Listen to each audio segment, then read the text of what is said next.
saya tulis satu buku, Hati yang Berzikir. Hati yang sentiasa ingat Allah.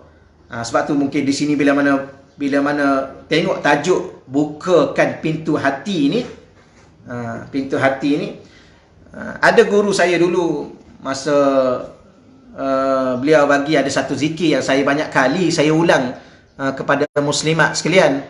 Antara amalan, ya, amalan zikir, kerana hati manusia ni boleh terbuka. Pertamanya ketika hari raya, yang kedua hati manusia terbuka ketika ada saat kematian, yang ketiga hati manusia ni terbuka dengan sebab bila mana mereka cinta kepada seseorang, maka terbuka pintu hatinya. Yang keempat, pintu hati ni boleh dibuka dengan zikir.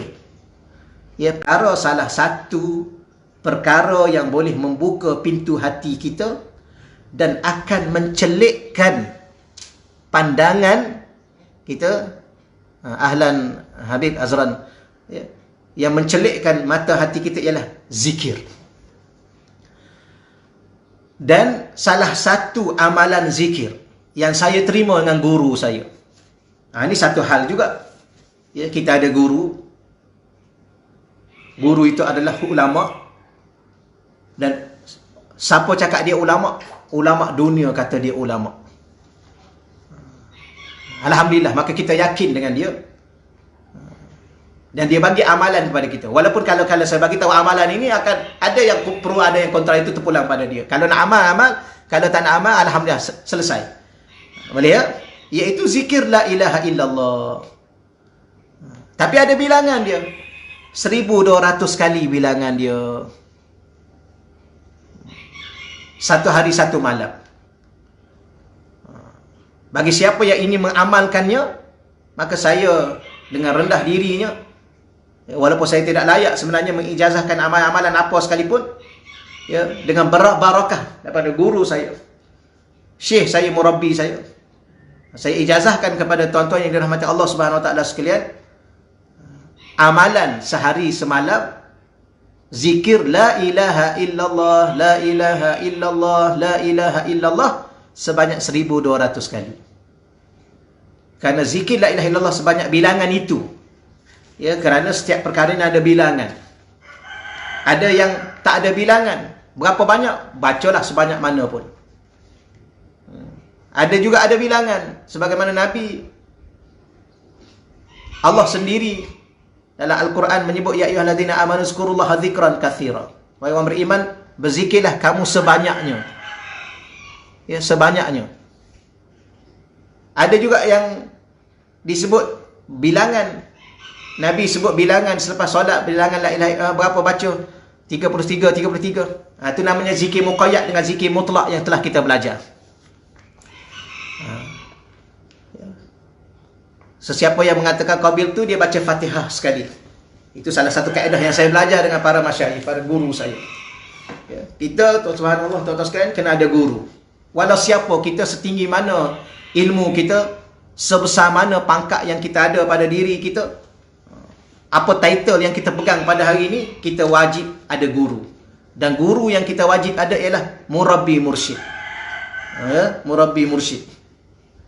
Maka saya ulang lagi sekali, dengan rendah hatinya saya ijazahkan kepada tuan-tuan muslim-muslim sekalian, kalau ingin mengamalkannya, kalau tak ada, tak apa, tak ada masalah, iaitu 1200 kali la ilaha illallah, la ilaha illallah, la ilaha illallah.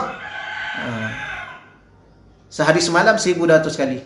Ya, kata guru saya, la ilaha illallah fataha babul qalbi. Zikir la ilaha illallah 1200 kali ini, tiap-tiap hari ini, dia boleh buka pintu hati. Itu salah satu apa yang saya nak sebut, antara perkara-perkara yang boleh membuka pintu hati. Yang terakhir, yang kelima yang boleh buka pintu hati, pertama tadi apa? Saat ada hari raya, gembira dah, saat gembira terbuka pintu hati. Saat sedih, kematian terbuka pintu hati. Saat bercinta terbuka pintu hati. Zikir terbuka pintu hati. Dan yang ni yang paling mudah dan yang paling, kita kena kata apa dalam bahasa, ya, biasa dia akan berlaku. Apa dia? Ad-doa ilallah, berdoa kepada Allah. Setiap kali kita sembahyang, selepas sembahyang, setiap kali kita baca Quran, selepas baca Quran, kita solat sunat, kita solat hajat, doa pada Allah, ya Allah, Engkau bukakanlah pintu hati aku, ya Allah, dan Engkau celikkanlah mata hati aku, ya Allah, agar aku sentiasa dapat memandang kepada akhirat, ya Allah. Maka doa ini adalah yang paling mungkin.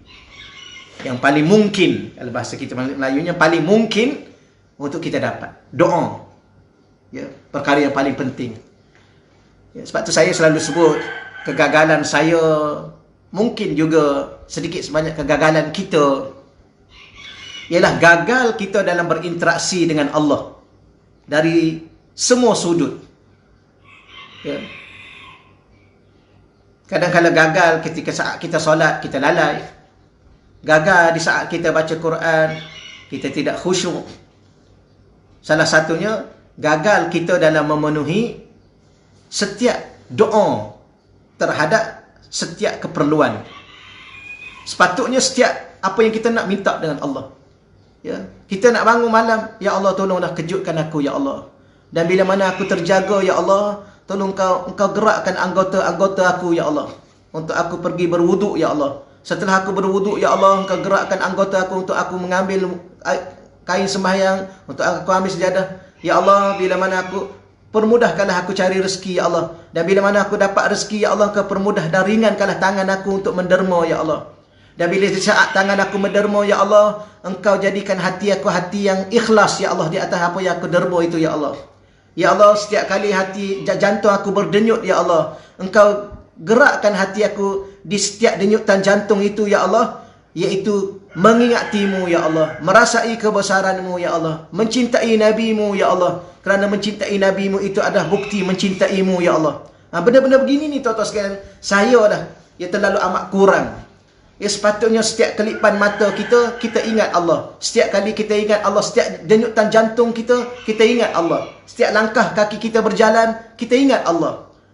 Setiap hembusan nafas kita, kita ingat Allah. Dan di saat kita ingat Allah itu, kita panjatkan doa, atau kita panjatkan permohonan, ampunkanlah aku, ya Allah, maafkanlah aku, ya Allah. Ya Allah, kau gerakkanlah lisan aku agar sentiasa berzikir kepadamu, ya Allah. Ya Allah, setiap kali denyutan jantung aku, ya Allah, biarlah dia jadi zikir kepadamu, ya Allah. Setiap kelipan mata aku, ya Allah, dia menjadi syukur, menjadi zikir aku kepadamu, ya Allah. Benda-benda begini ni, tuan-tuan, perlu kita latih diri kita, supaya diri kita ini sentiasa berinteraksi dengan Allah. Ya, kerana sebenar-benarnya Allah tidak pernah terputus dalam interaksi dia dengan kita. Allah sentiasa berhubung dengan kita.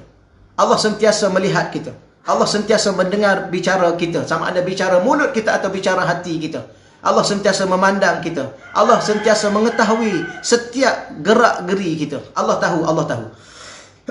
Dan Allah sentiasa ingin mendengar doa-doa dan permohonan kita. Betapa kita ini benar-benar ingin menjadi hamba kepada Allah. Maka benda-benda begini ni, tuan-tuan muslim muslimat yang dirahmati Allah sekalian, perlu kita latih.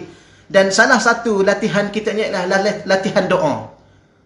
Ya, setiap kali kita melangkah, ya Allah, lancarkanlah langkah aku, ya Allah. Selamatkanlah langkah aku, ya Allah. Ya Allah, hari ni aku nak keluar rumah, ya Allah. Ada beberapa tempat yang aku nak pergi, ya Allah. Ya Allah, engkau permudahkanlah urusan aku, ya Allah.